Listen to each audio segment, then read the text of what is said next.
Cross by Langston Hughes. My old man's a white old man, and my old mother's black. If I ever cursed my white old man, I'd take my curses back. If I ever cursed my black old mother, and wished she were in hell, I'm sorry for that evil wish, and now I wish her well. My old man died in a fine big house. My ma died in a shack. I wonder where I'm gonna die, being neither white nor black.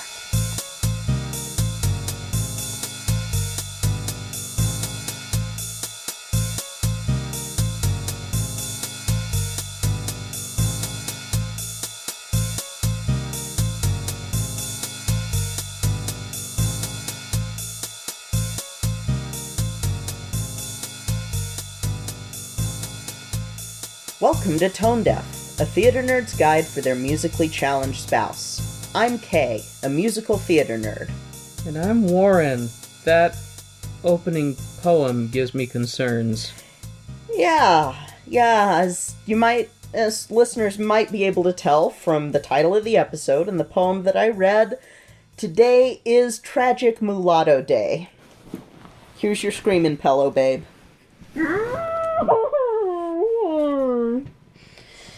Alright, so, a little background. Most of the sources that I'm using, including Black Theater USA and ferris.edu, define the term mulatto as the diminutive for mule from the Spanish and Portuguese. Black History USA goes on to say that it was a way to stigmatize people who were mixed race as something less than human. Yay! So, they also go through the other terms that basically broke down the mixes. Quadroon, octoroon, half-breed. Go!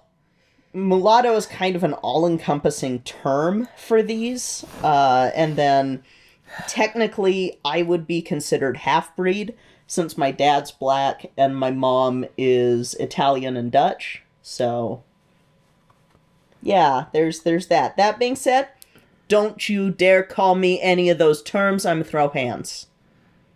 See, I was gonna... Said that now. And then my brain was like, quick, it's heavy, make a joke. And I was like, oh, you may be a half-breed, but you're full cute. Jesus Christ. Oh, gosh. Working on lines for the White Savior movie. Shh, you're gonna give spoilers. So, the trope of the tragic mulatto started during the antebellum era, and according to ferris.edu and a couple of other sources, it was introduced to literature by Lydia Marie Child, who was an abolitionist. Now, a little bit of background, not all abolitionists were anti-racist. Some were actually incredibly racist. Yeah, I learned that recently too, and was like, what the actual... Yeah, lots didn't see black people as humans or as equals. Some thought that black people were just inherently stupid and docile creatures. Some wanted all black people to just leave America, and some were like, well, if we abolish slavery, it's to save our souls, and not necessarily in it for the people that were actually being enslaved. Right idea, but for the wrong reason. Exactly, and a lot were pro-segregation, because they didn't want black people around after they were freed. Man, you know, I don't even separate the lights from the darks in my laundry, so...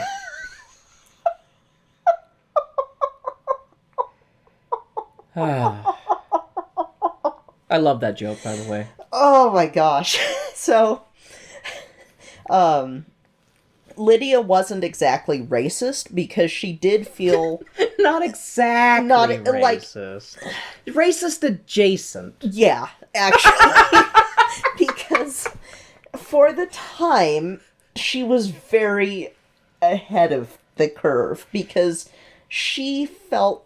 Well, she had argued that black people were identical intellectually to Europeans, which is a huge step for the time.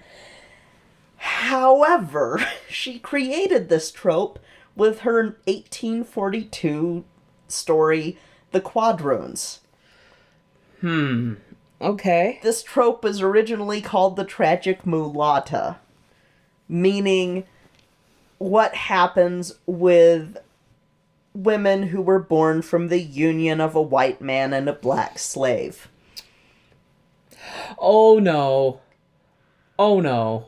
So this is when miscegenation laws were coming around, and they were being supported and written about because, according to Lydia and several others before the 70s, and sadly still to this day, according to them, mixing the races was bad and always led to tragic results. It only leads to tragic results because of people who are a-holes that have issues. So, yeah, this is going to be a hard one. This is going to be a hard episode till we get to Langston Hughes, and then it'll be a little bit easier, and then we'll read the play, and then it'll be a little bit hard, so... Oh, no. I love you so much, and that was a really cute thing you just did now. I'm glad you thought it was cute. I need to find moments of joy in what's going to be coming. Yes, so... In the quadroons, we have our tragic mulatta character, who is a light-skinned woman named Zarafia. She is the product of her mother, Rosalie's relationship with a white man. A relationship that's doomed because this man ends up marrying a white woman for political leverage and financial gain, and wants Rosalie, his quadroon, to stay on as his mistress, something that she refuses. She dies of a broken heart, and it's made clear that her broken heart is not only from seeing her former lover with his new wife, but also because she was neither black nor white, and she felt she was inadequate because of her blackness. And her daughter is taken in by people who work for her father, who's basically trying to buy his daughter's love while drowning himself in alcohol to try and numb the guilt over Rosalie. And then he dies. And then everyone finds out that Zarafia is part black, and because she's part black, she's enslaved. Oh, God. Because Zarafia, in the words of the book, learned no lessons of humility or shame within her happy home, for she grew up in the warm atmosphere of her father and mother's love like a flower open to the sunshine and sheltered from the winds. This spells disaster because her father had neglected to put in papers of manumission, something that would have labeled her as free. Her life with her master is described here. Her purchaser treated her with respectful gentleness and sought to win her favor by flattery and presents, but she dreaded every moment lest the scene should change and trembled at the sound of every footfall. Now, Zarafia had been in love with her white harp teacher, George, and she tries to escape, but was ratted out, and so George is killed, and Zarafia goes insane and dies. Oh. Probably for a broken heart, but Lydia never says either way. This is going to be common in these. So, this story, as well as her other story, Slavery's Pleasant Homes, influenced other authors, both black and white, including tone-deaf alumnus William Wells Brown, with his story Clotel, or the President's Daughter. I think that's what it was. So, the common theme with these is that the tragic mulatta, or mulatto, usually one who could pass as white, hates their black side and wants to deny it and get rid of it, leading to heartbreak, insanity, and then death. And death was the only remedy for this quote-unquote horrible condition, because they were to be scorned. They're a cautionary tale for everyone. So, black author Sterling A. Brown talked about this trope when he was basically, defining these different tropes in the 1920s and trying to combat the myths surrounding them. He also describes one trope that's the brute Negro trope. The idea that black men needed to be enslaved, and it led to a lot of the putting black men in chain gangs post-Reconstruction. And for more on that, see John Edgar Tidwell's writing on Sterling A. Brown on the Project on the History of Black Writing. I highly suggest reading through this source anyway, because it is amazing. It's an online resource. Anyone can read him. So this is what Sterling A. Brown said on the Tragic Mulatto. White writers insist upon the mulatto's unhappiness for other reasons. To them, he is the anguished victim of divided inheritance. Mathematically, they work it out that his intellectual strivings and self-control come from his white blood, and his emotional urgings, indolence, and potential savagery come from the Negro blood. Their favorite character, the Octoroon, is wretched because of the single drop of midnight in her veins, desires a white lover above all else, and must therefore go down to a tragic end. All these people. I mean... I can use the bleep. I've got the bleep button, so... yeah. One drop of midnight. Mm-hmm. That's a lot like the one drop rule. Yup. So, this trope shows up, like I said, in both black and white writing. You have Vara Caspary and Jeffrey Barnes writing novels, The White Girl and Dark Luster, respectively, where the light-skinned mulatta dies tragically. In The White Girl, she poisons herself after being outed as black, and in Dark Luster, she dies in childbirth, with the child living a cycle of pain. Also, they're shown to hate their black suitors because self-hating and racism. Mixed men are treated just as badly, and we've talked, of course, about Birth of a Nation, but they're also destined for self-hating and tragedy. This wasn't limited to the 1800s or early 1900s either. Imitation of Life, which is one of my least favorite movies because no! has the light-skinned daughter Peola absolutely hate her black mother, causing her mother to die of a broken heart, and Peola is there to be hated by the audience, because she is a product of race mixing, and race mixing is bad. It actually became a term for self-hating mixed-race women, specifically the white passing ones, the term Peola. Oh. And the actress herself who played her was a rare case of an actual white-passing black actress playing a tragic mulatta. Well, I guess not the rare case of an actual white-passing black actress playing one, but she was... A lot of times you would have a white woman play these characters and then just make her up a little bit, and they did have to do that with this woman, but... Only a little bit of Only a blackface. little bit. And because she wasn't quite dark enough to show that, yes, she's part black, but she couldn't play any roles except for these, because she wasn't black enough to play the roles that were available for black women in the 30s and 50s. Mean slaves?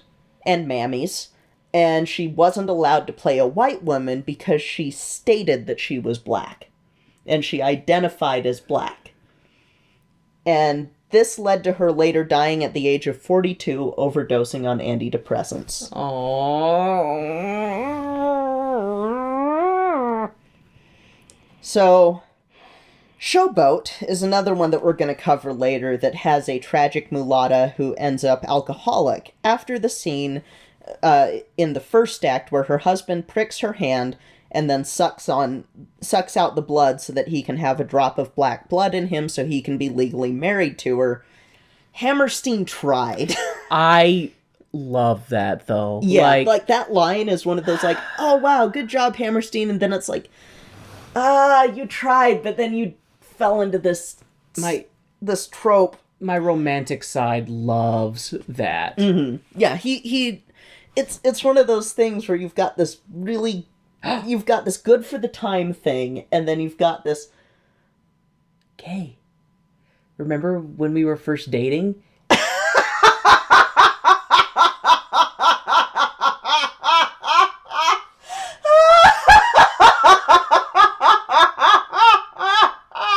So... It doesn't work that way, but you Yes, can it tell does. the story. Yes, it does. If a drop of blood being sucked out of a finger works in the context of that, then you grating off a piece of your finger when making macaroni and cheese, and then me eating that piece. I mean, there had to have been a drop of blood in that chunk of flesh. I don't think there was, because I wasn't bleeding after it, but... I have consumed your flesh. That means I have some of your flesh within me. That just means that you are truly saved in the Church of K. You've taken K-communion. Eat of this mac and cheese, for it is my flesh.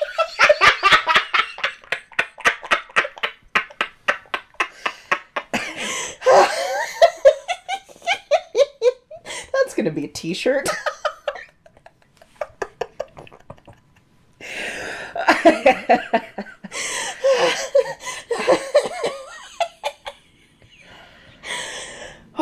Okay. So, the Ferris.edu article talks a little bit about the reality of life as a mixed-race person. First, they bring in something that historian E.B. Reuter says that we'll get to it. So, he says, in slavery days, they were most frequently the trained servants and had the advantages of daily contact with cultured men and women. Many of them were free, and so enjoyed whatever advantages went with that superior status. They were considered by the white people to be a superior intelligence to the black Negroes, and came to take pride in the fact of their white blood. When possible, they formed a sort of mixed blood caste and held themselves aloof from the black Negroes and slaves of the lower status. Which, bit of a generalization. I was going to say, from everything I've ever heard and seen, that doesn't seem accurate. It's one of those things where colorism exists, however, at this point in period, you're going to want your screaming pillow. Okay. Lighter-skinned black people did fetch a higher price sometimes and were more desirable, but not for the reasons that he's talking about. The women were especially more desirable because they were bought as sexual objects. I already knew that. They were not exempt from being beaten and whipped and raped, and the term mongrel was used a lot to describe them, and legally, they were still full blacks. Mulatto women were actually more likely to get raped by their masters because forbidden fruit. They were white-appearing, but legally black. Gary B. Nash summarizes this saying, "Though skin color came to assume the importance through generations of association with slavery, white colonists developed few qualms about intimate contact with black women, but raising the social status of those who labored at the bottom of society and who were defined as abysmally inferior was a matter of serious concern. It was resolved by ensuring that the mulatto would not occupy a position midway between black and white. Any black blood classified a person as black, and to be black was to be a slave. By prohibiting racial intermarriage, winking at interracial sex, and defining all mixed offspring as black, white society found the ideal answer to its labor needs. Its extracurricular and inadmissible sexual desires, its compulsion to maintain its culture purebred, and the problem of maintaining, at least in theory, absolute social control." So, in theater, we have several plays that talk about the quote-unquote tragedy of miscegenation and the tragic mulatto. In the Octoroon by Dion Boucicault, the American ending had the mulatto die at the end, because that's what Americans wanted to see. In England, however, she didn't die because by 1859, England was slightly better regarding race. Only slightly. Only slightly. There are many other plays where the mulatto is discovered as black and disgraced, or where the mulatto is violent and dies in the end, such as the one we'll be covering today. But there were some exceptions, such as The Blue-Eyed Black Boy, Blue Blood, and Sun Boy, where, hey, he doesn't die in the end. Unfortunately, when we get to the 60s next year, you'll see that this trope lasted a long, long time. So, the play that we'll be covering and the playwright we'll be covering is the next step that we're going to go to, but do you want to say anything before I get to Langston Hughes?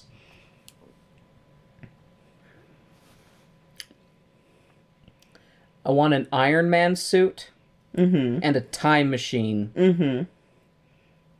and a way home. Mm-hmm. And those are my 3 wishes. Where's my genie? All right. You're gonna want to go back in time and free some people, huh? And maybe do some upheaval societally. You know what's funny is you say go back in time and free some people, and I was like, honestly, that wasn't what I was thinking. It was more of going to be, there won't be anybody to tell them what to do. So I guess they will be free by default. That's fair. That's a good thing. I mean, yeah, I don't fault you, honestly, because it is infuriating. History books will read, and then a metal man came out of the sky, and all the plantations in the South burned to the ground. He handed out money, and then at gunpoint made people sign laws that abolish all of these racist institutions at the start. And now the wheels in my brain are turning about a speculative fiction alternate history. Wheels in your brain keep on turning. Yes. Sorry, that was a very nerdy joke there. All right, so I have said my bit, Kay. You have said your bit? All right. You can usher us into this new and exciting world of pain. So, not too much. I mean, it's a little bit of pain for me because I strongly identify with Langston Hughes, and we'll get to it in a bit, a couple of reasons why. So Langston Hughes, born James Mercer Langston Hughes, was born February 1st, 1902 in Joplin, Missouri. His parents, Caroline Langston and James Nathaniel Hughes, were both mixed-race black people. Their ancestry is super complicated. Holy smokes. I was trying to see if I could, do a Cliff Notes version, and I couldn't. Okay. So, James ended up leaving for Mexico after Caroline became pregnant with their second child, Langston, because he wanted to flee segregation, and Mexico was actually a pretty popular choice at the time for black people to flee to. In fact, that was another stop in the Underground Railroad. You could either go down to Mexico, where slavery was abolished, or you could go up to Canada, where slavery was abolished. Do you like it hot or cold? Exactly. And so, at the age of 5, Caroline and Langston moved to Mexico to join James, only to return to America and move to Lawrence, Kansas in 1907 after the April 14th earthquake, which had impacted Langston pretty understandably if you're a little kid and you see this horrific earthquake. So Caroline ended up leaving him in the care of her mother while she set up a life in Topeka, bringing Langston back there when she was more stable with income and everything, which is where he got his harsh reality of being a black child in a white society. His principal wanted him to go to the much further away Washington School, which was for colored children, but Caroline took her case for Langston to go to the white school nearby to the Topeka Board of Education and won, only for Langston to end up having to go back to live with his grandmother. By the way, segregated schools wouldn't be federally abolished until 1954, which is decidedly a long time after this case. That is way longer than I... Yes. thought. Yeah, Brown versus the Board of Education. Oh. So, not all schools were non-segregated at that time, and I think that some have just recently been desegregated. And then you get to redlining, busing, etc., so that's still an issue, y'all. So, Langston lived with different relatives until adolescence when he moved to Lincoln, Illinois to live with his mother again. She was now remarried. And this is where you get to see his love of poetry flourish, and he ended up getting elected as class poet in his English class. And this is where he kind of talks about, I realize now that I was kind of stereotyped, and I'll read his own words. So, I was a victim of stereotype. There were only 2 of us Negro kids in the whole class, and our English teacher was always stressing the importance of rhythm in poetry. Well, everyone knows, except us, that all Negroes have rhythm, so they elected me as the class poet. Yup. So, Langston's dad, James, wasn't in his life much. Langston moved to Mexico in 1920 after graduating and was hoping to have a relationship with his father. And to quote him, he said, "I had been thinking about my father and his strange dislike of his own people. I didn't understand it because I was a Negro and I liked Negroes very much." Now, James also hated white people. He hated both white people, and he just had this disgust for lower class black people. Like I hear that and I'm like going, I can understand not liking white people because they enslaved you, and then I think the dislike of black people comes with the fact that they were slaves. So it's like it's yeah. I mean, it's unfortunate, but when I look at it, it's a bit of self-hating. Yeah, he's self-hating both sides because it's a really crappy situation to be in because racism is garbage. Slavery was a terrible evil, and the scars of it are engraved on your soul. Yes, they are. And they're engraved on your soul for generations. Again, see every time that I say that we're still going through this. So, James had wanted Langston to study abroad and to go into engineering, and he would only support his son if he did this. He did not support Langston's desire to be a writer. The strain in this relationship was further exasperated because, according to a lot of sources, Langston Hughes was decidedly not straight. He may even have been asexual, according to his main biographer, due to the very few relationships he had, being more passive. And some unpublished poems did indicate that he may have been homoromantic, but he was closeted because being a gay black man at this time, career suicide, and possibly actual suicide. So, Langston went to Columbia University from 1920 to 1922, leaving after experiencing racial prejudice from his teachers and ending up in Harlem, just in time for the Harlem Renaissance. He wanted to focus on his writing, and other than finishing his college career with a BA from Lincoln University in Pennsylvania in 1929 and a couple of travels to England, the USSR, and the Caribbean, Harlem was his home base. His first poem to be published in the Crisis was The Negro Speaks of Rivers, and I'll read it for you because it's one of those ones that a lot of people don't realize that they've heard until they hear it, so... That's my life. I've known rivers ancient as the world and older than the flow of human blood in human veins. My soul has grown deep like the rivers. I bathed in the Euphrates when the dawns were young. I built my hut near the Congo and it lulled me to sleep. I looked upon the Nile and raised the pyramids above it. I heard the singing of the Mississippi when Abe Lincoln went down to New Orleans, and I've seen its muddy bosom turn all golden in the sunset. I've known rivers, ancient, dusky rivers. My soul has grown deep like the rivers. And that poem is actually referenced because after he died, his ashes were interred under this tile work that is at which museum is it again? At the Schomburg Center for Research in Black Culture in Harlem, and it's at the entrance to this auditorium that's named for him, and they have this like almost a tile set that's in the foyer of it, and the tile set's called Rivers, and within the middle of it, it says, "My soul has grown deep like the rivers." Cool. So there's that, and I'll show you a picture of where his ashes are interred. There's that. That's beautiful. Yeah, it's beautiful, and we won't talk too much on his death right now, but his last poem was also published in the Crisis, and that's where most of his poems are going to be originally published, but we're a theater podcast, so we're going to talk about one of his plays now, specifically Mulatto.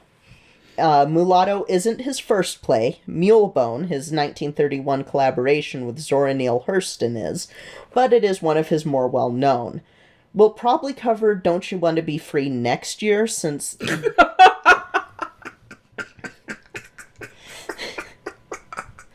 since that is a little bit more indicative of the writing style he would later come to use for his plays. I will gladly pay you Tuesday for my freedom today.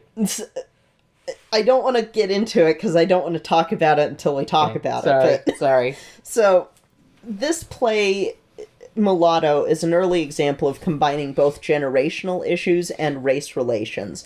And Hughes actually used this play to point out that the issue of the tragic mulatto is not born of the union of a black person and a white person, but it's born out of racism. Mm-hmm. And it was a reaction to another play by Paul Green called In Abraham's Bosom.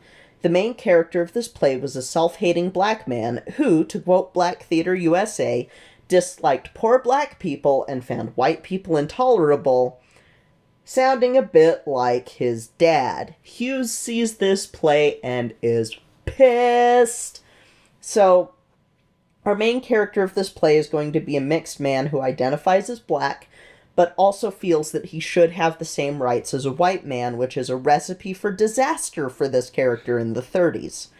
This is also one of Hughes' only tragedies. He mostly wrote musicals and comedies among his almost 100 plays. But unfortunately, this play was produced and opened before he could do another rewrite, because the white producer that had it was like, okay, time to go into production, and Hughes wasn't allowed to participate in the production of this play. And so when it opened, October 24th, 1935, it was completely different from what Hughes wanted. It was a melodrama now. It had a rape scene added because it'll sell tickets. Yeah, that's what audiences really want. And this show had mixed reviews because it didn't do what Hughes was intending to. And he wanted to point out the issues of race relations and how colorism is bad and these stereotypes are bad. Because Hughes was very anti-colorism. He was very much like, no, we're all black people. We should all be supporting each other. This is ridiculous. And because there is colorism where some light-skinned people will be like, yeah, I'm better than you because you're darker skinned. And there's a lot of the like skin bleaching creams and stuff that are marketed to make your skin lighter and get rid of the black that's there. And it's like, no, none of that. The scars of racism are etched on people's souls. Yep. And so it's one of those things where, like, I get so mad with it, so... Me too, honey. Yep.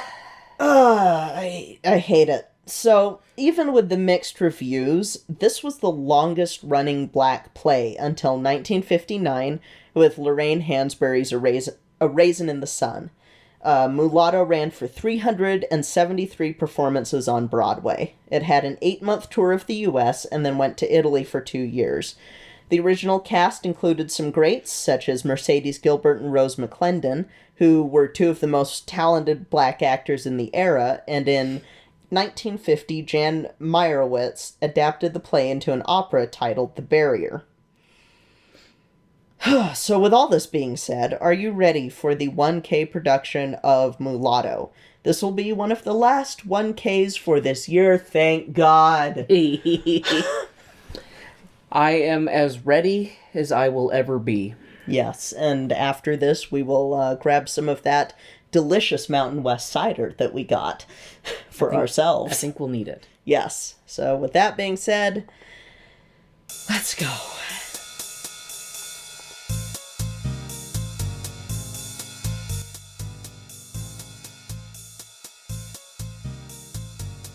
Hey, Warren. Hey, Kay. Do you know what time it is? Is it time to thank our favorite people in the whole world? Heck yeah! Today, we would like to thank our stage crew sponsor, Jasmine Wu, and our producer circle sponsors, Bianucci, Reagan, and Taylor Brandt. Thank you all so much for your support of our show. We truly appreciate it. Today, I want to highlight an amazing podcast that I can't believe it's taken me this long to start listening to.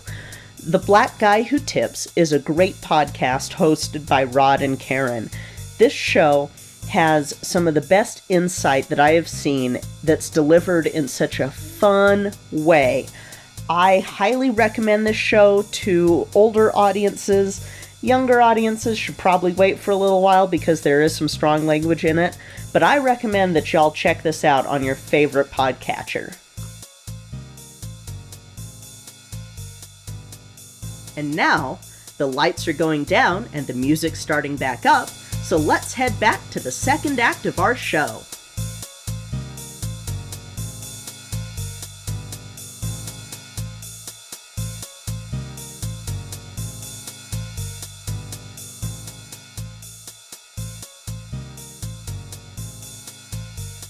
Well, we already know what Latte thinks. I have some pictures that you can share when you post this episode, if you want. Oh. She joined us for the reading. So, yeah, Latte, towards the end, because Kay's reading was really good and very emotional, and Latte came out of her crate, jumped up on the bed, and was just like, like at Kay, just being like, Mom, why are you doing this to yourself? And I've got some cute pictures of her with Kay's hand, and just the look on Latte's face is pretty great. But yeah. Sweet, wonderful, beautiful Latte doesn't understand why all of this is going on. Nope, she does not, so, But about the Tragic Mulatto...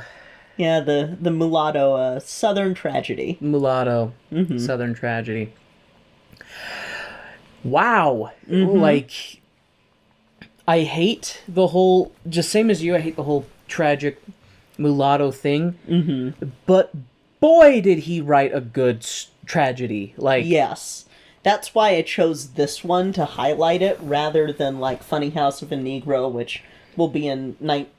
It's in 1964, so we can't do that one yet, because I'm not there yet, but... This was really good. Like, I was really, really, really impressed with it. Not, like... Partly in a good way and partly in a bad way, just because I hate everything surrounding this. Yes. But the way that he wrote it was really well done, and the way that you read it really brought it to life. Thanks, babe. My throat hurts now. Oh, I do not blame you. Like, you were doing, like, I was really seeing a lot of your theater experience and your acting Thanks, with babe. this. Like I said, I was really impressed, and I hope that we're able to get whoever holds the rights to these to let us release them, because they were good. Thank you. But yeah, okay. Whew, where do we start with this? Mulatto, a Southern Tragedy, right? That's why I got that right? Something like that. Let me look at it again. Mulatto, a Tragedy of the Deep South. Tragedy of the Deep Langston, South. M.F. and Hughes. Yep, Langston Hughes. That man is... and he's an artist, is the best. Yeah. He's very impressive. And again, he doesn't do tragedies really after this with his plays. Well, it's kind of like, and you know, which is interesting, that dynamic, because it always makes me think of the fact that a lot of comedians and a lot of comedy writers have depression. Yeah. Stuff like that. There's something about the duality of it, of having a lot of internal torment, but you are able to create a lot of joy and humor. Yes. It's a weird dichotomy that I don't know why it exists, but it's common there. enough that it's kind of a trope in and of itself. But anyway, Langston, rest in peace, my dude. This, respect. I should have filmed that. That was kind of cute. No, that was probably the whitest thing I've done all day. Okay, so let's start with it. It starts with, is it Coraline? Cora. Why, that should be easy for me to... Yeah, that should be okay. Duh. Cora, so the whole thing starts with... Cora, who is I almost want to say the term house slave, because that's this story takes place after the Civil War, after the Emancipation Proclamation, but After World War One. oh, it takes place after World War One? Yes, it does. Jeez. It takes place after World War One, but things are still incredibly okay. That's right, because they still have the Jim Crow and And there's sharecropping during this. Did you ever read Roll of Thunder, Hear My Cry? No. Oh, man. I don't know if it's still required reading, but it should be if it's not, because it's so good. It hurts, and the whole trilogy is so good. But anyway, it's in that sort of sharecropping era. Did you read Sounder? No. More often than not, if you say, "Did you read?" Okay. And they're like, all right. Unfortunately, my body of things that I have read because of my nystagmus and how much trouble I have with reading, sometimes, like... No worries, that's why I do audiobooks. No worries. Anyway. So you might have to... Because I'm still feeling things and still thinking, so you may have to help me with some of the timeline on stuff. It opens up with Cora's daughter first, right? Like, because they're... Yeah, Cora and Thomas Norwood. Thomas Norwood is the colonel, and he's the owner of this plantation, and he's not a nice... He is a little bit of an interesting character, because he's a racist piece of shit. He's a racist... It's fine. He's a racist individual, but there are parts that are revealed later that kind of allude to the fact that maybe he knew better, but he did know better. But he was a product of his time and just stuck with the status quo of subjugation and discrimination. Yeah. I'll have to have you elaborate on it more, like, as we get to that part. Yes. Because I'm sure you know more about it, and especially reading it, you understand it better. But anyway, so Tom and Cora. Tom is the white man. Cora is his not wife, because after his white wife died, he never remarried, but instead he was taken up with, one of the head maid. She's almost like the head maid, the head house woman. And you find out later how soon that started. Yeah, that was happening when he was still married. When she was 15. Oh, it was 15. Oh, God. Yes. She was a kid. Yeah, anyway, he has 4 mixed race children. And he's not a very nice father. And it seems like he doesn't seem like he's ashamed of his children, but he sure as heck does not have any fatherly love towards them. He doesn't claim them. He doesn't claim them. And it, the part at the beginning opening up basically with him complaining about how lazy his field hands are and blah, blah, blah, blah, blah. And his daughter, I can't remember the name of the daughter. Sally. The first one, okay, Sally. Sally is talking with Cora, and basically she's talking about she's going to be going back to... Oh, no, sorry, it's not... Sally's not there yet. It's Tom and Cora talking, and Tom is just complaining basically about how lazy his field hands are and how nobody appreciates him and how good for nothing everyone is and blah, blah, blah, blah, blah. And he's talking about how good Cora has it, and I've been taking care of your kids, like, not our kids, been taking care of your kids, he's been sending them to school, and even is scoffing at the whole, educated N-words and blah, blah, blah, being really... Can I say this? Absolutely. One thing that I will be so glad about with not doing these 1Ks anymore for the rest of the year is that I won't have to say that word as much as I have had to say it. You have said it more this month than I think ever in my life. I never ever really heard you ever say it, unless sometimes we were having a philosophical discussion about something in that related to that nature. But in reading these shows, you have said it enough to fill like 20 NWA albums. Like, yeah, totally. It's kind of like, I guess there's the one benefit for some stuff that happened in the pre-K years. Well, not pre-K, as in kindergarten. Luckily, it wasn't that early, but it was close for my first brush with racism, but getting called that and having people try, because I did have some people try to desensitize me to the hard ER version, it made it a little bit easier to say it over and over and over in these plays. I think also your theater background and the fact that you are reading a body of work and you are acting the characters probably helped too. Yeah. But boy. Then again, you've done ragtime too. You've been in ragtime, so yeah, you're... I never had to say it. Yeah, but you were there when it was being said. Yeah. But anyway, okay, back to the review at hand about this. So Tom is complaining to Cora about their mixed children and about how educating black people is a waste of time and yada yada yada, and he's talking about that, and that's when you said her name, Sally. I almost said Sarah. Sally comes down and she's dressed up, not dressed up, but she's dressed well. Yeah. And because she's getting ready to go to the train station to go back to school because summer's over, and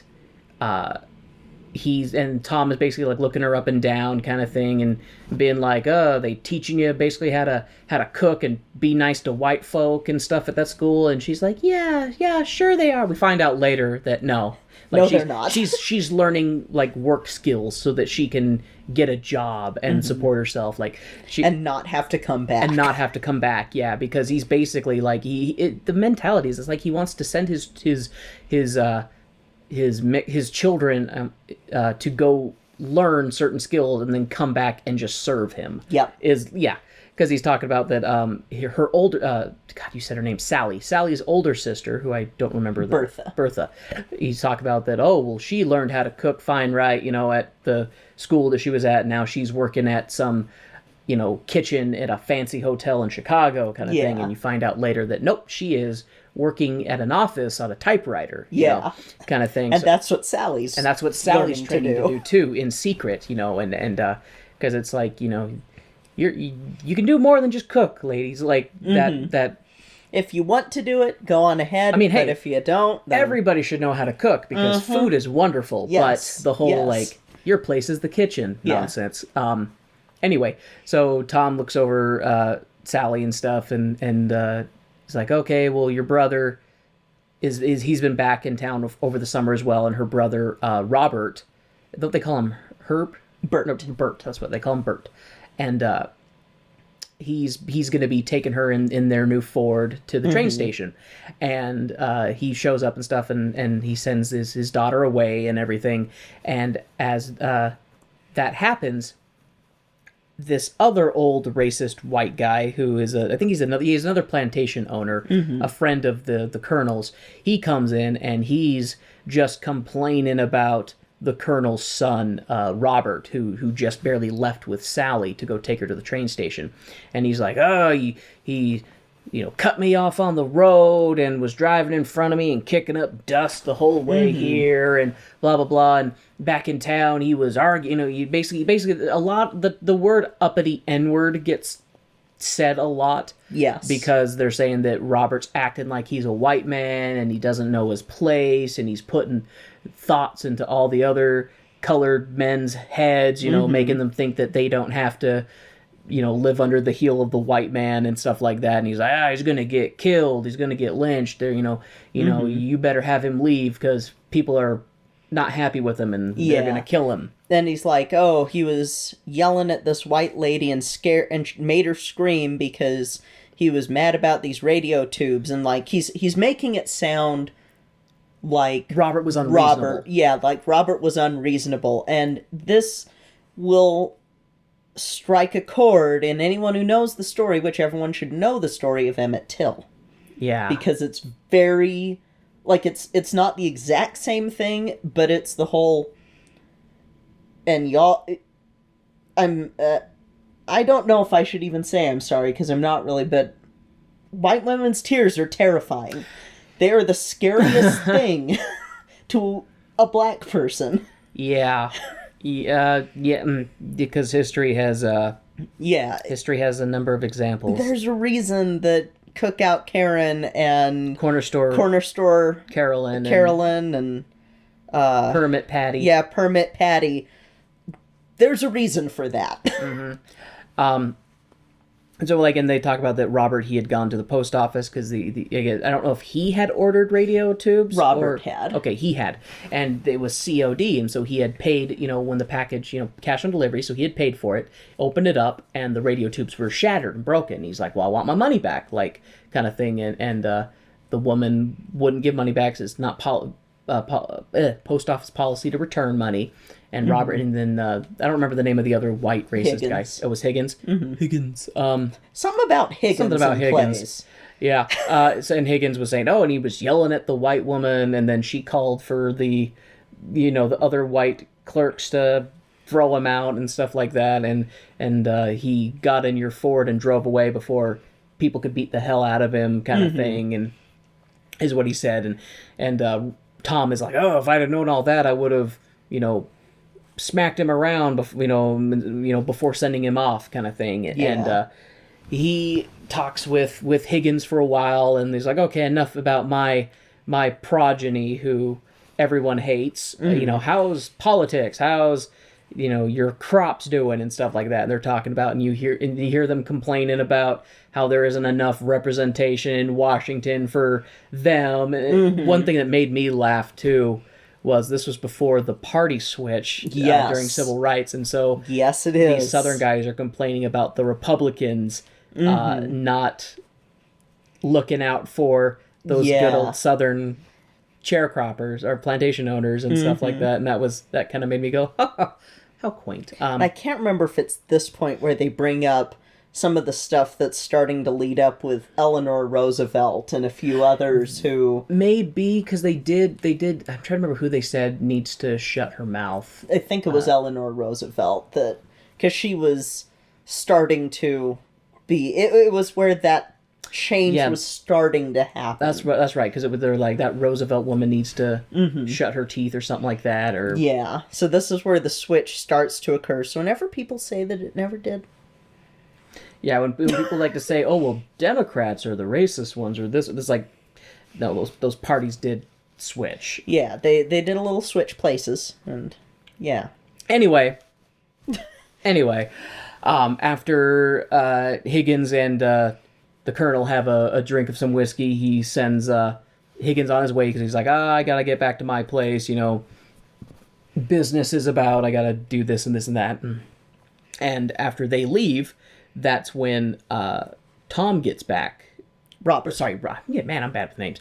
Robert gets back from dropping Sally off at the train station, and he parks. I guess it's taboo to like park the car in front or something like that, and then he walks through the front door like a white man, is what they were saying, instead of using the back door. And that makes people upset, and.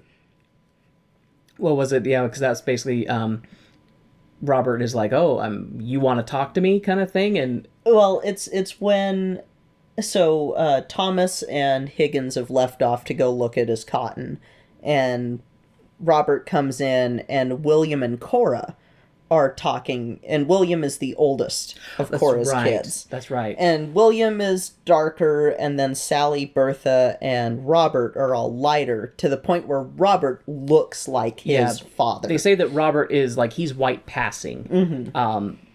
Darker than his dad, but still pretty light. And he has his dad's eyes, and he has his dad's feature, and he has his dad's height, and like he is like, that's the thing, he's like the spitting image of his father, but just darker. Slightly darker. And and that's right, because I forgot his brother comes in and he's talking to, his mom and just basically talking about how Robert's going to be in trouble if he doesn't, act his place, kind of thing. Because it seems like the oldest brother, he was much more complacent and he didn't want to rock the boat and stuff, and he's pretty well off for a black man at that time, it sounds like, has his own house and he has his family and stuff like that, and but he's very subservient. Yes, because he could not pass. Yes, he's much more like his mom in terms of skin color. Yeah.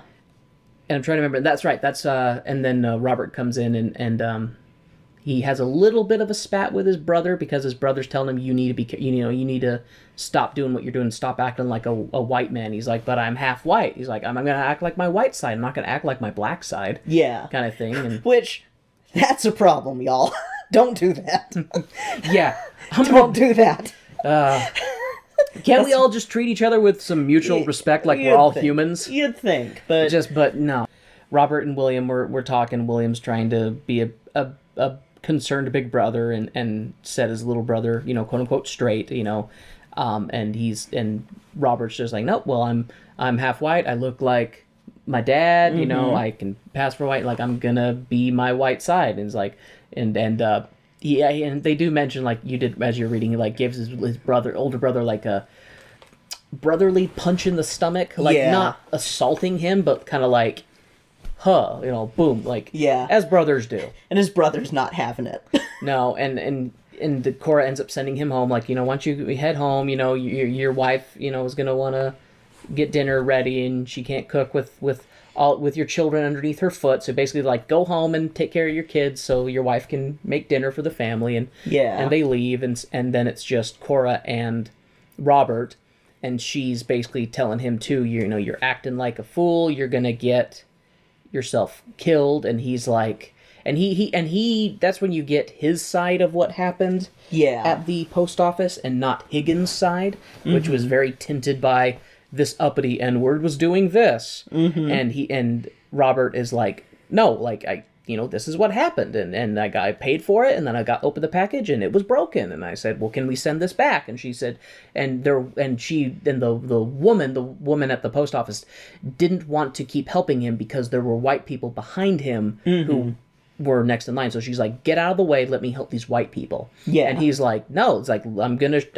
get out of the way, but I'm gonna tell you about what's wrong with this. Yeah. And then that's when she called for...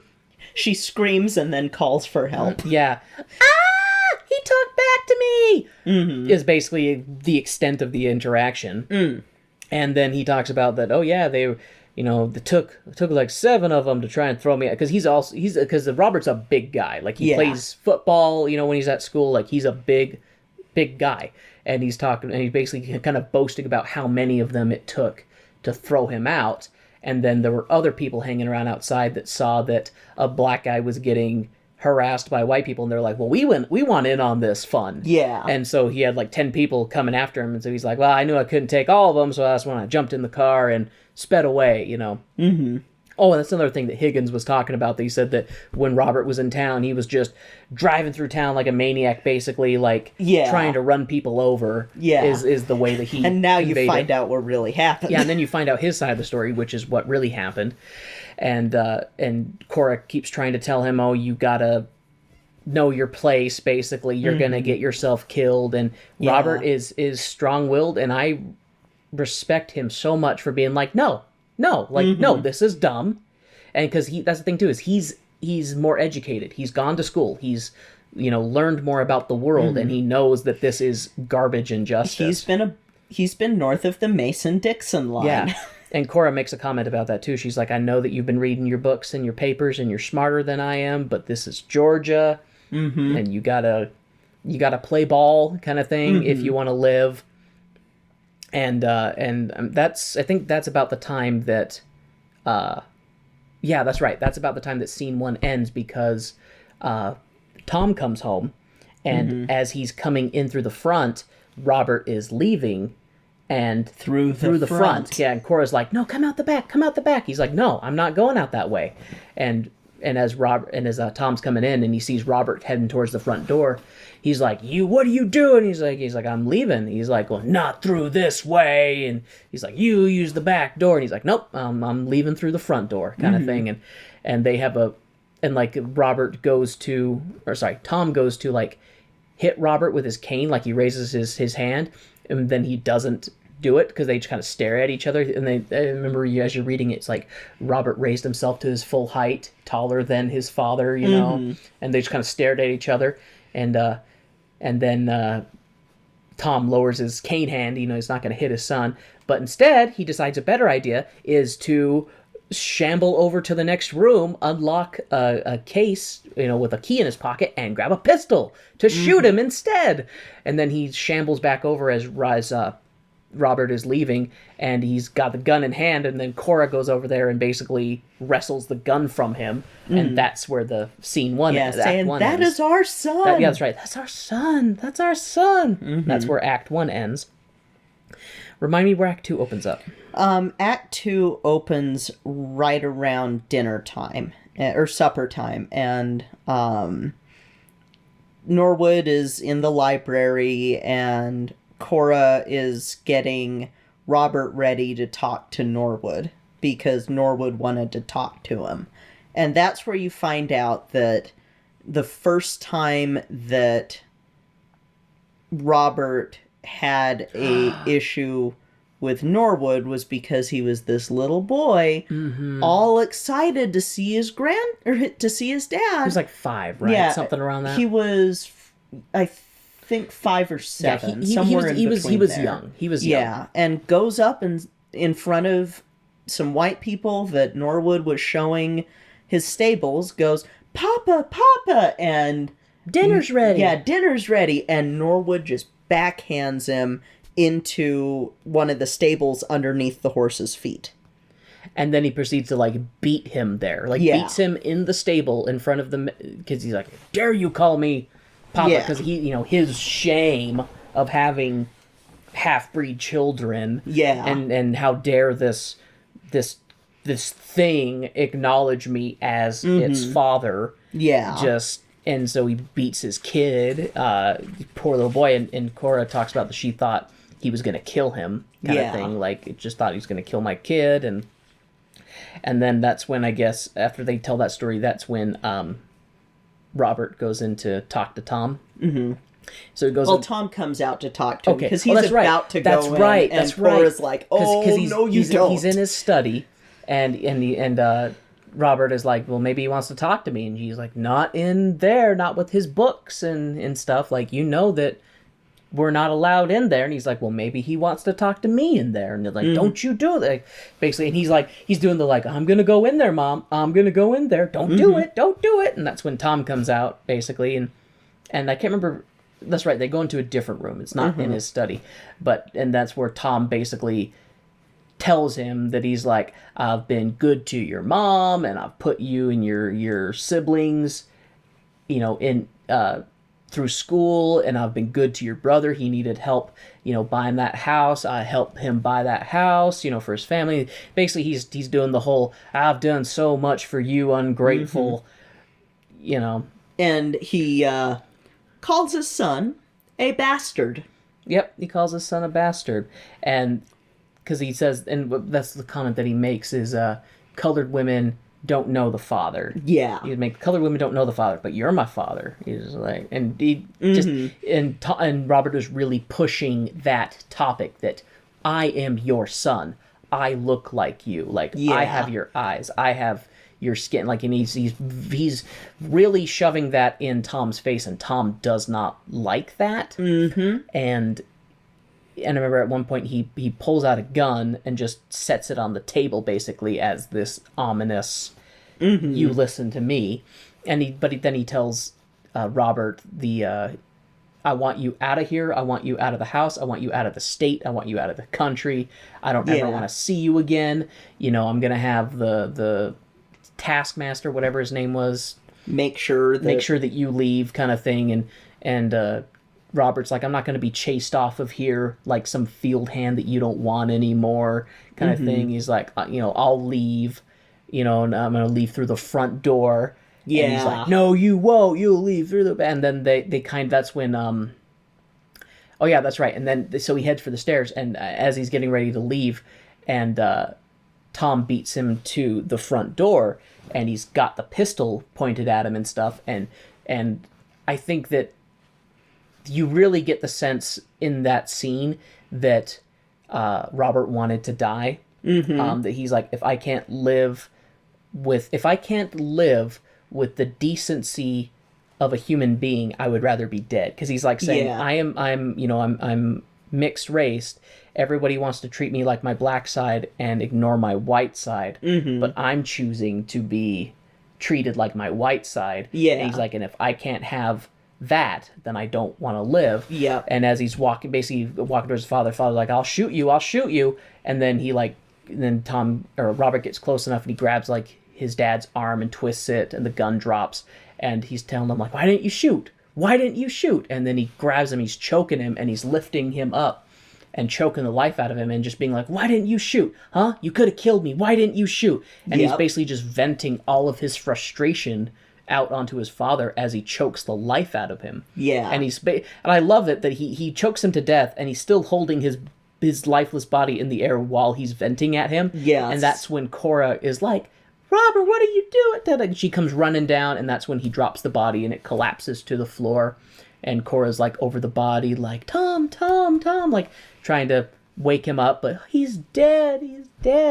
And that's when she's like, you need to, like, she tells her son, you need to go. That's right, because he grabs the gun, and he's showing it to his mom. He's like, he could have shot me. Like, he could have. And he made a line when he was talking to his dad earlier that he would kill all the white people in the world if he could, just because of the way that they treat black people. And his dad makes the comment of like, if anybody other than me had heard you say that, you would be lynched, like right now, basically. Yeah. And but when he picks up the gun, he says, I'm going to use this to kill all the white people in the world, and they're going to be coming after me now, but now I can defend myself, is kind of the gist of that scene.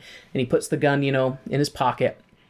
And that's when his mom is like, you need to go, like, get out of here, run, head towards the swamp, make sure you walk through water. Dogs can't smell through water. Yeah. Because she's basically just like telling her son, like, the crap has hit the fan. They're going to come for you. I don't want them to get you.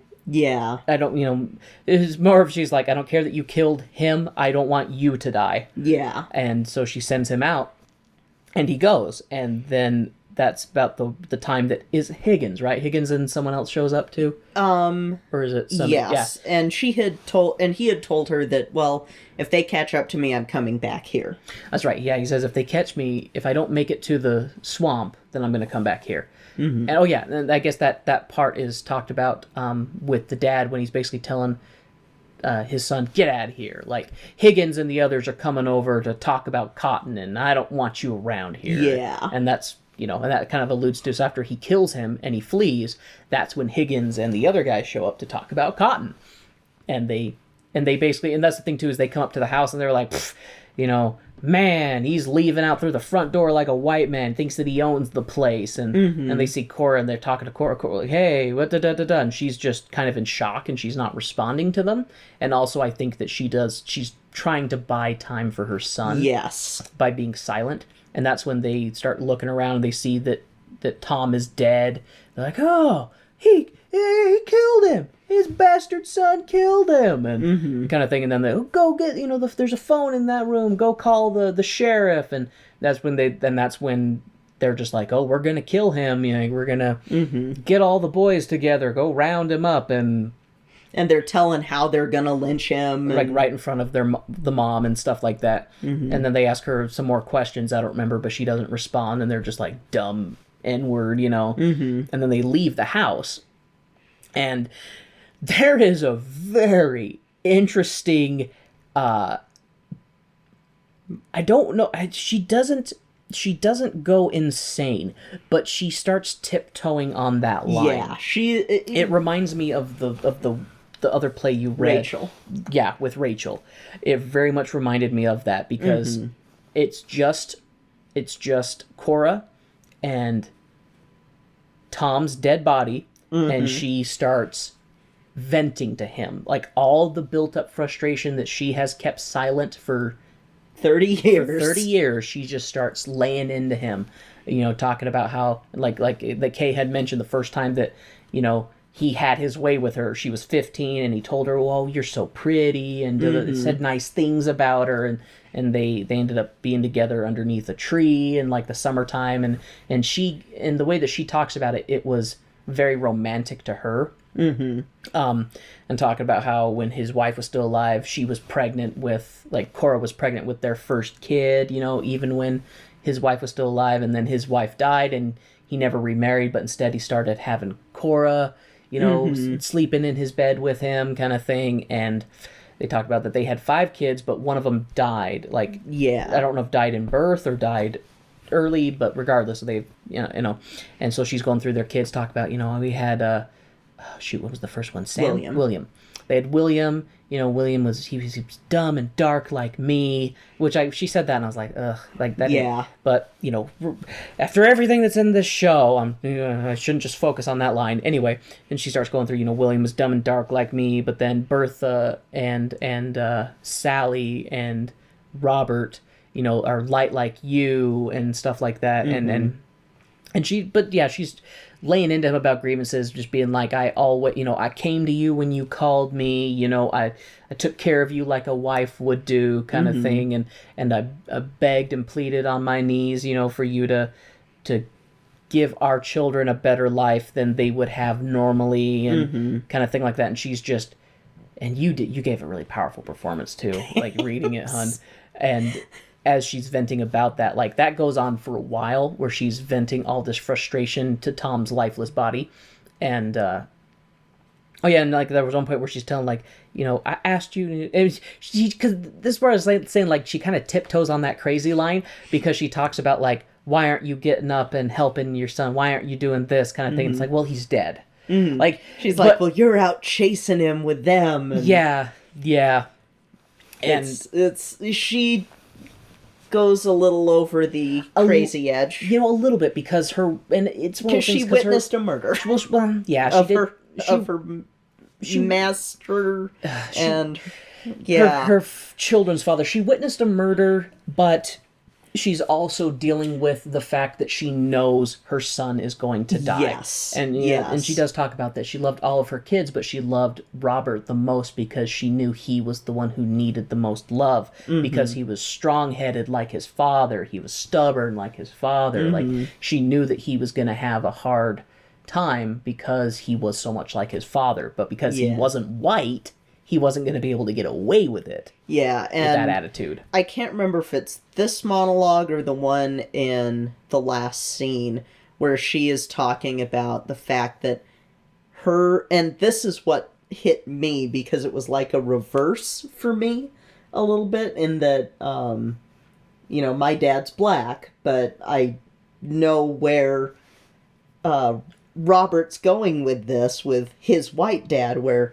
he loved you so much. You were his favorite. He wanted nothing but to be loved by you. And then as soon as you hit him and beat him and all of that, he hated which you. That never happened to me, luckily. But he hated you and you were dead to him. And it's like, oof, that's a knife to the heart there. Yeah, for sure. And after Cora... Sorry, do you have something else? Oh, I was going to say, because I know what it's like to look up to your dad and want to be just like him and be the apple of his eye, and then he betrays your trust.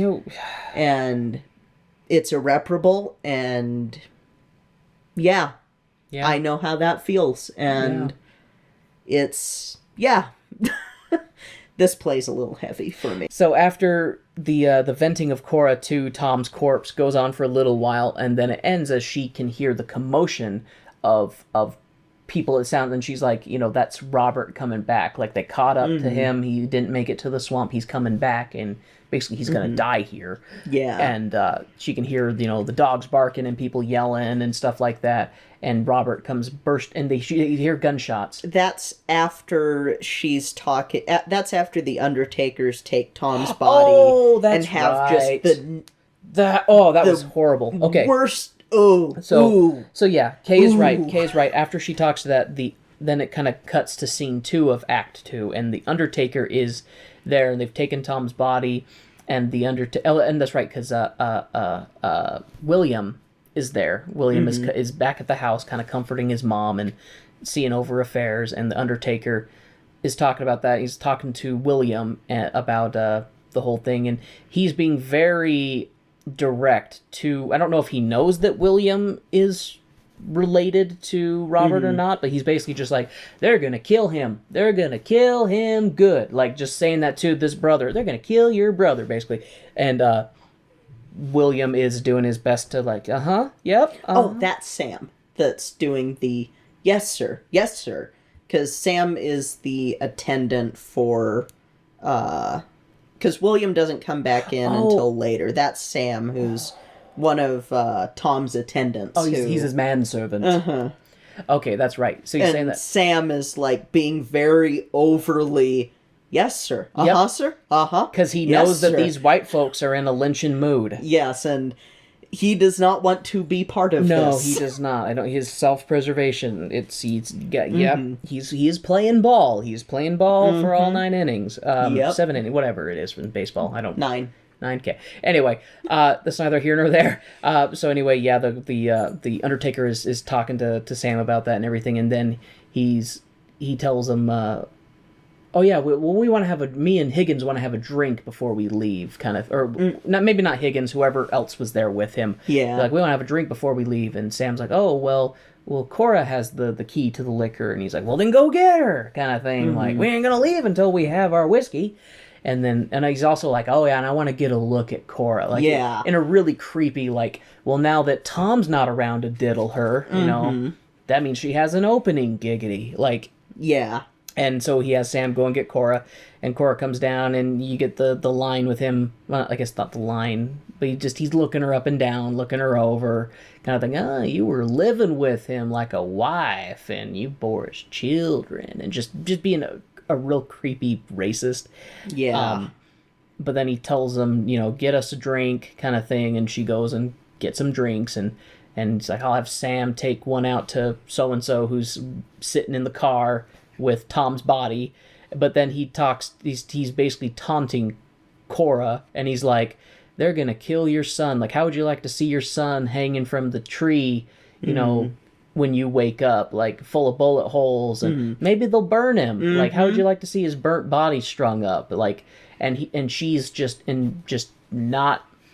she is keeping her calm. She's not letting him goad her into a confrontation or outrage, kind of thing. And that's when we get the Robert returning, right? It's after the Undertaker leaves. So they do leave. Yeah, okay. They leave, and she has another monologue, just again venting, just mad. And before she has her monologue, William comes back and is just like, I'm leaving. I've got to get out of here. That's and right. She's just, you go. As fast as you can. Because they talk about, because the fact that, because really the only reason that they were safe was because Tom was alive, and now that Tom is dead, none of them feel safe. Yeah. Like, that was like all the field hands are leaving too. Like, everybody is getting out of there. Everybody with any melanin is leaving. Yeah, and Cora is like, no, I'm staying here because Robert's coming back. Robert's going to be coming back. And she has a spot that she has sawed in the floor for him. Hiding spot? Yeah, hiding spot if he needs to be there. But, she is waiting, and William's just like, okay, well, I can't make you leave, so... I love you, Mom. Yeah, I love you, Mom. I'm taking my mother-in-law, my wife, and my kids, yeah, and we're out. He's like, I got my kids I got to worry about, and so they leave. And then after he leaves, that's when Robert comes back, and you hear the shouting and the dogs and the commotion. You hear gunfire, and Robert bursts through the front door, and he's returning fire out into the dark and stuff. And he basically is telling his mom, I couldn't make it. I couldn't get there. I had to, I came back like I said I would if they caught me, kind of thing. And his mom's like, there's a spot go upstairs. There's a spot under my bed, that I've sawed, for you to hide, kind of thing. And he's like, I don't want to do this, Mom. He's like, I'm tired. Like, I've been running so much. I don't want to do this anymore. He's like, I got one bullet left, and that's for me. I'm not letting them take me. Yeah. And she's like, you do what you need to do, but she's just like, go upstairs and rest. Like, go upstairs and rest for a bit. Go upstairs and go to sleep. Yeah, go upstairs and go to sleep. And he's telling, basically, I love you, Mom. Like, basically they're saying their goodbyes. Yeah. And he goes upstairs, and that's when the mob comes in. They're like, where is he? Da-da-da. And she doesn't say anything. She just barricades the steps and is like, he is going upstairs to go to sleep. That's right. He's gone to bed.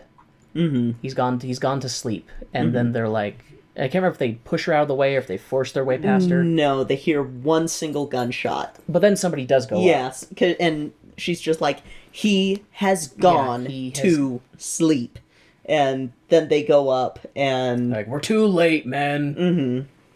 And then Talbot comes back down and smacks her, and she just stands there and looks at him. And I need to...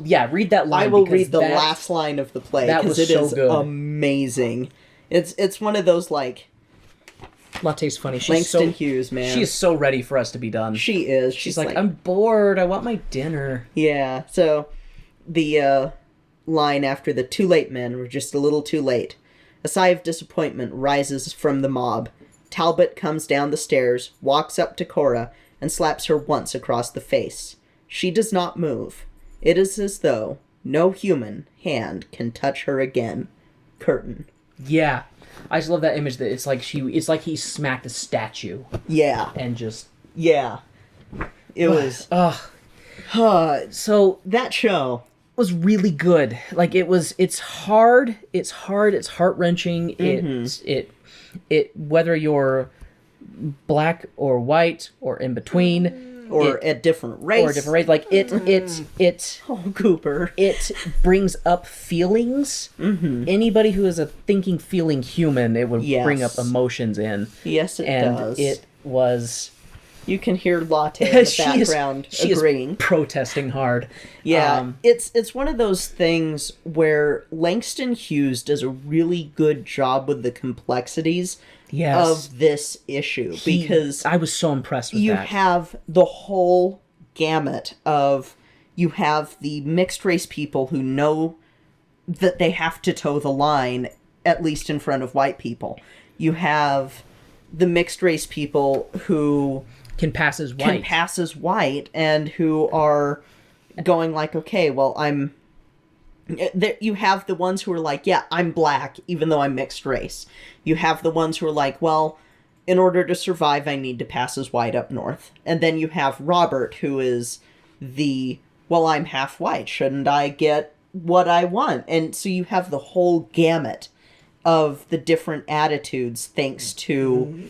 the racism that perpetuated this colorism in the first place. And it's like, it's one of the best ways of tackling that issue that I've seen. And, you know, it's like, man, it's one of my favorite plays, even though it hurts, because that's Langston Hughes. That's the thing, though. It's like, I hate everything about this play, but it is so incredibly well done, and it's so incredibly impactful and powerful and important. It's this weird feeling of being like, wow, I really hate this subject material, but boy, does he do a good job tackling the subject material. Yes, he does. And yeah,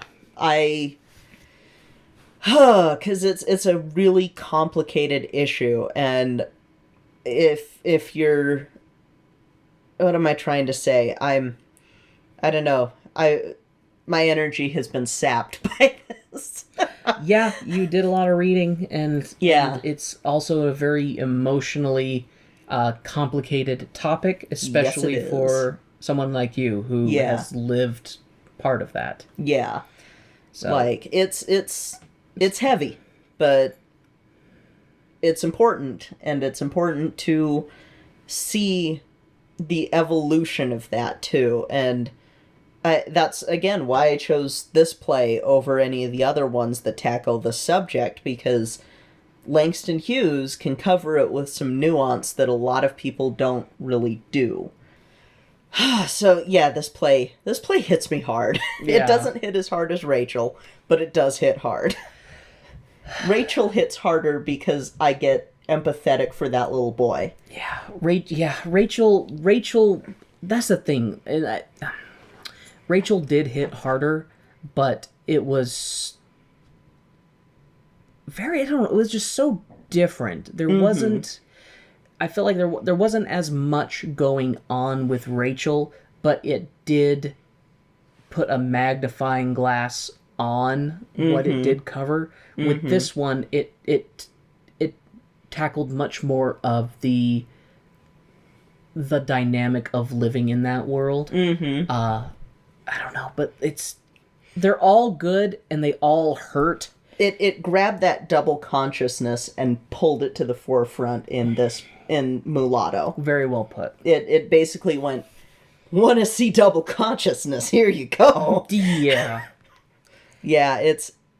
Y'all, get Black Theater USA, both parts of them. This one is from the recent period, 1935 to today. Get both of these books. I'm going to be talking about them a lot in the coming years, so get them both, because they're both fantastic. Amazing collections of plays in them. That way, too, you can read some of these, like Mulatto and Rachel and... Yeah. Yeah. So, are you ready to hear what we're doing next week? Dear God, yes. Is it up or down from here? It's... A little bit? It's a little bit of an incline. Okay. A little bit of an incline, because... So we're going to be going into the Great Depression era. Oh, so a happy time for everyone. Happy time for everyone. But we are going to be going back to the main subject of what our podcast is, with musicals. Yay! And we are going to be covering Heaven in Harlem, which is a very old musical. It is black and white. Not the best sound quality, but you get what you can get. Yeah.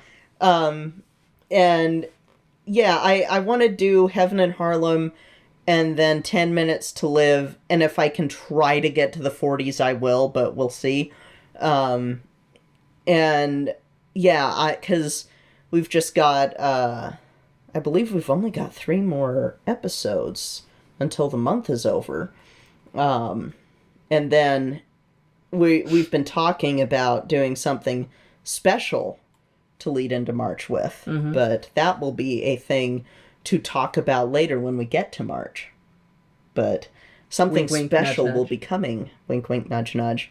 And that will be also when our explicit tag gets put back on. Because Warren will need it. Oh, boy, will I.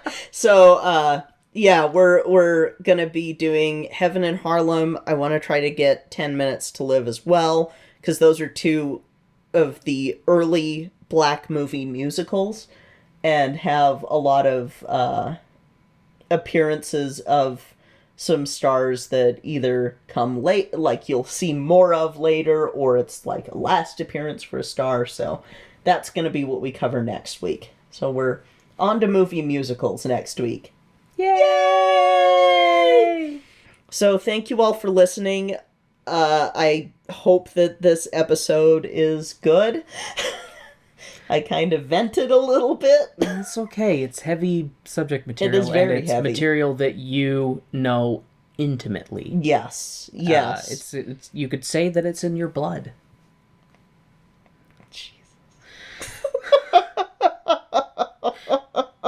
This subject is not just skin deep.